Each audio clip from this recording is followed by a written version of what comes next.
Hello everyone, it is Toby here, and today we are discussing the very topical topic in the strongman community right now, and that is whether or not Mitchell Hooper's domination of the last couple of years has ruined the sport of strongman, and I'm going to go into exactly why I don't think that's the case, and I think his current domination is actually a really good thing for the sport, but I know this is a controversial topic, and I know not everyone is going to agree with me, so instead of disliking the video, discrediting everything I have to say, leave it in the comments below and let's have a chat. I'm always happy to accept other opinions, but my opinion is that in fact this domination is going to be very good for the sport. Now, a few of my comments on the last couple of these talking videos was to invest in a microphone, and a microphone is a very expensive piece of kit, and I make absolutely no money from this channel. It is not monetized at all as of yet. But I had a mic kicking around, so I thought I'd set it up and hope that this is a bit better for you guys as terms of audio quality.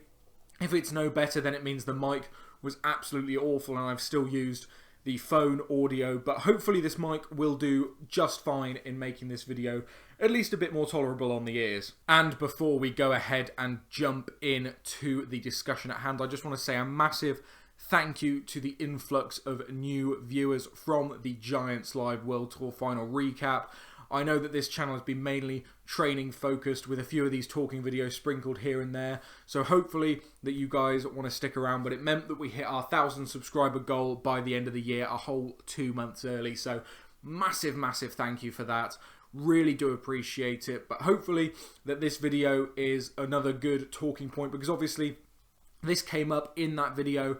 And I wasn't going to do a Friday talk video this week because we had that Giants Live World Tour Final recap, which I feel like took the spot on the Monday. But I thought that this video warranted a discussion of its own because I have a lot of points that I want to make and a lot of things that I want to discuss with you guys. So I thought, let's get it in its own video so we can comment in the comments below and chat about it down there. So without further ado, let's jump straight into why Mitchell Hooper is potentially ruining strongman right now and why I just don't think that's the case. So Mitchell Hooper has had an incredible couple of years. He has won pretty much every show that there is to win, and especially in 2024, the only show that he lost was World's Strongest Man to Tom Stoltman. Everything else he won, and most of the time he won without having to do the final event.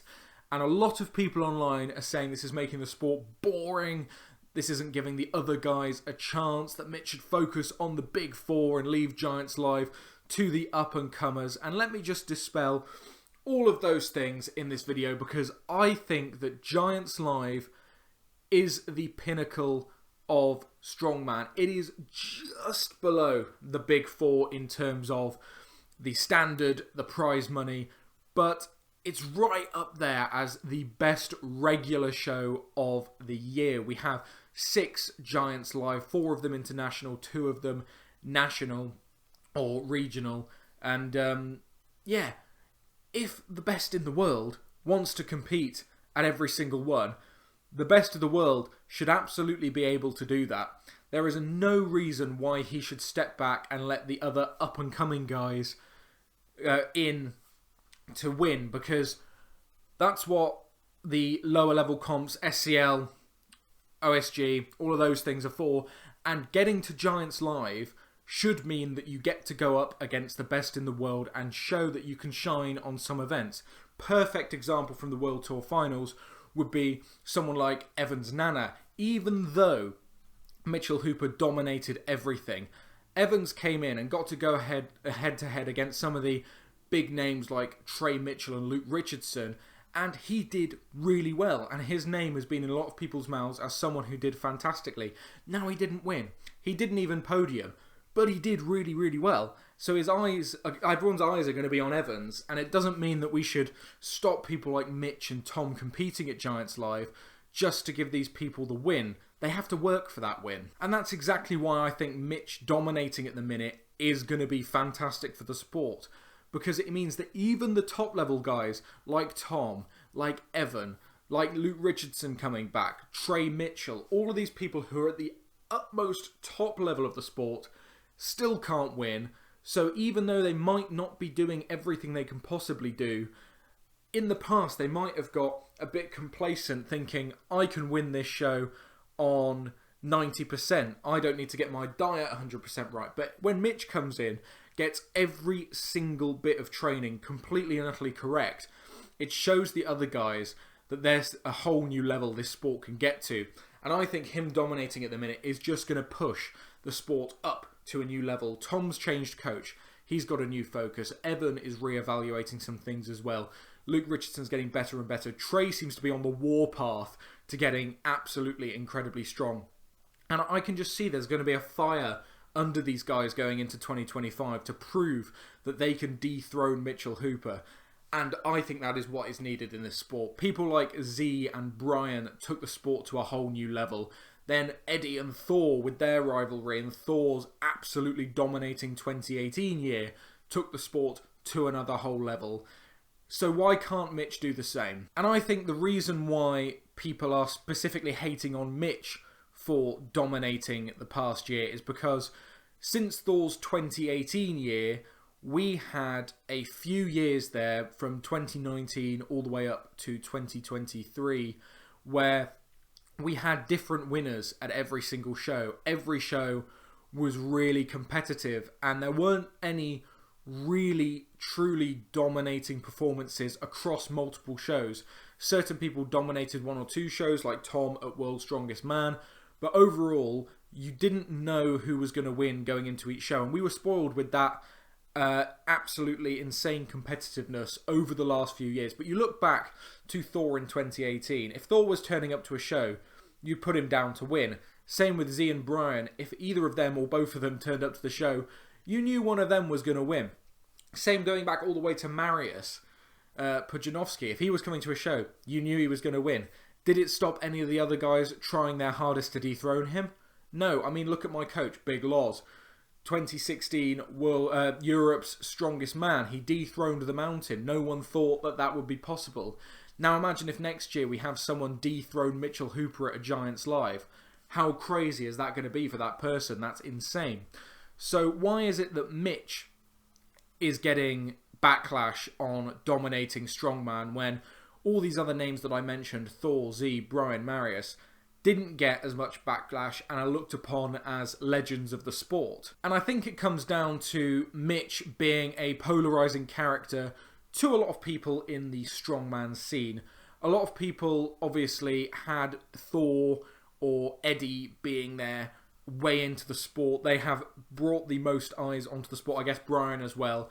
And these fans loved these guys, and then when Brian's retired now, Eddie's retired, Thor's come back out of retirement, they've got new fans. So whether it be Evan for the Americans who liked Brian, or Tom for the British who followed Eddie, the Thor fans are obviously sticking with Thor. These were the big names of the sport. These are the big names of the sport. These are the guys who you'd expect to be winning shows. And these are the people that people very passionately get behind. And then Mitch comes out of nowhere in 2022 and he wrecks everything. He comes in, no one knows who he is. People have seen him on Instagram. People thought he was lying about his lifts, and he's come in and he's now dominating the sport. And a lot of people didn't like how his confidence came across as arrogance, but let me say I've never seen it as anything but confidence. If you know that you're within your ability to do something, why should you come out and say, oh, I don't know, be humble? If you know you're going to be good, then say you're going to be good. And I think people just took it the wrong way because no one knew who Mitch was. And I think now that Mitch is becoming an established name in Strongman, definitely an established name in Strongman, one of the best we've ever seen, there is less and less people hating on Mitchell Hooper. Now he's gained more and more of a following. More and more fans are fans of Mitchell Hooper. But we still have those other fans from the other guys who don't like to see their guy getting beat. And I think that all of us hardcore strongman nerds recognise what Mitch is doing as being absolutely phenomenal. Once in a generation that we sort of see this level of domination. And I think it's a fantastic thing for the sport. It's going to force all of the other guys to step up their game, make themselves better, and it's going to push strongman to a new level. The same way Eddie deadlifting 500 kilo has now resulted in multiple people attempting to break that record, and the whole standard of deadlifting going up. Think of it the same way with the whole standard of strongman. If Mitchell Hooper is breaking records in every event and pushing every event as far as it'll go, well, the other guys are going to have no choice but to believe it's possible and try and catch up. And it's going to take the sport of strongman to unforeseeable heights that we've never seen before in the sport. The same way it was done with Z and Brian, the same way it was done with Marius, the same way it was done with Thor. And now it's Mitch's turn to bring that sport up to a new level. And what differs with Mitch, which I think is what people don't necessarily like about him, is that he doesn't portray the strongman is life and death. He doesn't have to picture picking a car off his wife and kids. He doesn't have to eat 10,000 calories a day and have a hyperbaric chamber. He just does the basics very, very well. And I think that's actually a fantastic message for the sport of strongman, because I know that strongman, a lot of people who don't know about it and don't know how beneficial the training can be, don't understand that the barrier for entry in strongman is so low. There is no reason why not everyone can do strongman. Like, strongman is not something that you have to be strong to do, as stupid as it sounds, but you can get in and you can do the events at whatever level you want. It is just a way of training.